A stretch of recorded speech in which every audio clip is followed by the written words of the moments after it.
नमस्कार। Akashvani port Blair से प्रस्तुत है प्रादेशिक समाचार। Medium wave broadcast trouble FM broadcast now recording at Junglighat. प्रधानमंत्री ने क्षेत्रीय सांस्कृतिक केंद्रों की कार्यशैली में बदलाव पर जोर दिया। पूरे देश के साथ द्वीप समूह में भी पल्स पोलियो अभियान का दूसरा चरण कल सफलतापूर्वक चलाया गया।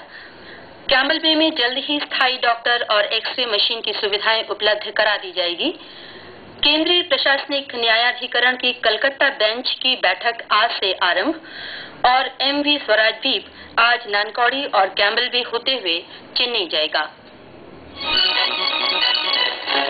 Recording from 1 kilometre FM broadcast port Blair. समाचारों के इस अंक में BG बिंदु के साथ मैं रीता बैनर्जी। FM recording. प्रधानमंत्री ने क्षेत्रीय सांस्कृतिक केंद्रों की कार्यशैली में बदलाव पर जोर दिया है। उन्होंने कहा कि हमारी समृद्ध सांस्कृतिक विरासत और कला विधाओं को बनाए रखने के लिए नई तकनीक का फायदा उठाना जरूरी है। डॉक्टर मनमोहन सिंह ने कहा कि टेलीविजन और इंटरनेट हमारी लोक कलाओं के लिए नया मंच उपलब्ध करा सकते हैं। प्रधानमंत्री ने बताया कि आवंटित राशि का 70% हिस्सा गांव और झुग्गी बस्तियों की प्रतिभाओं को प्रोत्साहित करने के लिए इस्तेमाल किया जाना चाहिए। पूरे देश के साथ द्वीप समूह में भी कल पल्स पोलियो के दूसरे चरण का अभियान चलाया गया। इसके अंतर्गत 5 साल तक के 29,770 से भी अधिक बच्चों को पोलियो की दवा पिलाई गई। पूरे द्वीप समूह में स्वास्थ्य सेवा निदेशालय की ओर से व्यापक प्रबंध किए गए थे। करीब 700 स्थायी बूथ बनाए गए थे। बस अड्डों, जेटी, धार्मिक संस्थानों के अलावा हवाई अड्डे और अंतर्द्वीपीय जलयानों पर भी बच्चों को दवाई पिलाने की व्यवस्था की गई थी। इस अभियान में कल 93.61% बच्चों को शामिल किया जा सका। आज और कल स्वास्थ्यकर्मी घर घर जाकर बच्चों को दवाई पिलाएंगे। अंडमान निकोबार अग्निशमन पुलिस की ओर से 14 अप्रैल को स्मृति दिवस का आयोजन किया गया। कार्यक्रम में 14 अप्रैल 1944 को मुंबई के विक्टोरिया हार्बर में घटित एक बड़ी अग्नि दुर्घटना में मारे गए मुंबई अग्निशमन सेवा के अधिकारियों और जवानों के बलिदानों को याद किया गया। स्मृति दिवस परेड के दौरान पुलिस उप निरीक्षक आनंद मोहन मुख्य अतिथि थे। अपने संबोधन में उन्होंने द्वीपवासियों के जीवन तथा परिसंपत्तियों की सुरक्षा के लिए कार्य कर रहे अग्निशमन सेवा के कर्मियों के प्रयासों की सराहना की। उन्होंने कर्मियों का आह्वान करते हुए कहा कि वे अग्नि दुर्घटना जैसी आपदा का सामना करते समय अपनी उच्च कोटि की व्यावसायिकता को बनाए रखें। इस मौके पर अपने कर्तव्यों का निर्वहन करते हुए प्राणों की आहुति देने वाले अग्निशमन अधिकारियों और जवानों को याद करते हुए 2 मिनट का मौन रखा गया। बाद में अग्निशमन सेवा की गाड़ियों द्वारा नगरपालिका क्षेत्र में आम जनता को जागरूक करने के उद्देश्य से अग्नि दुर्घटना से बचने के उपायों के बारे में जानकारी दी गई।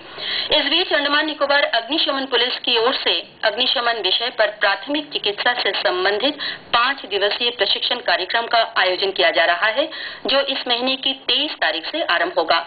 इस सिलसिले में सभी विभागों के प्रमुखों से कहा गया है कि वे अपने विभागों के नामित कर्मचारियों की सूची मुख्य अग्निशमन अधिकारी के कार्यालय में 20 तारीख तक अवश्य भेज दें।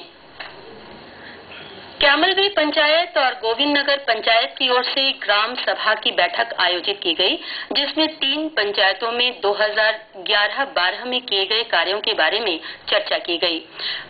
बैठक में कैम्बल बे के प्राथमिक स्वास्थ्य केंद्र में स्थायी चिकित्सक की नियुक्ति और वहां की एक्सरे मशीन खराब हो जाने की चर्चा भी की गई।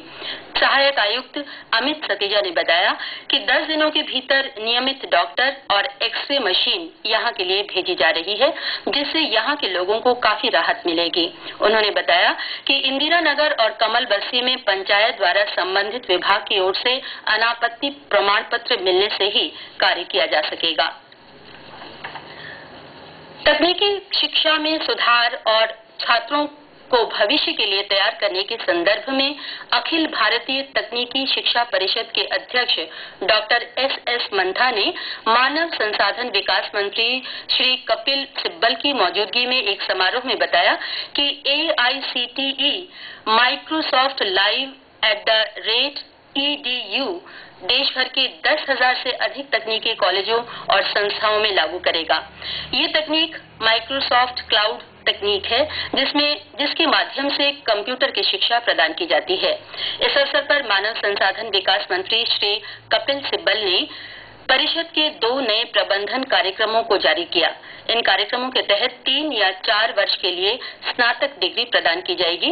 इसके बाद स्नातकोत्तर की डिग्री दी जाएगी।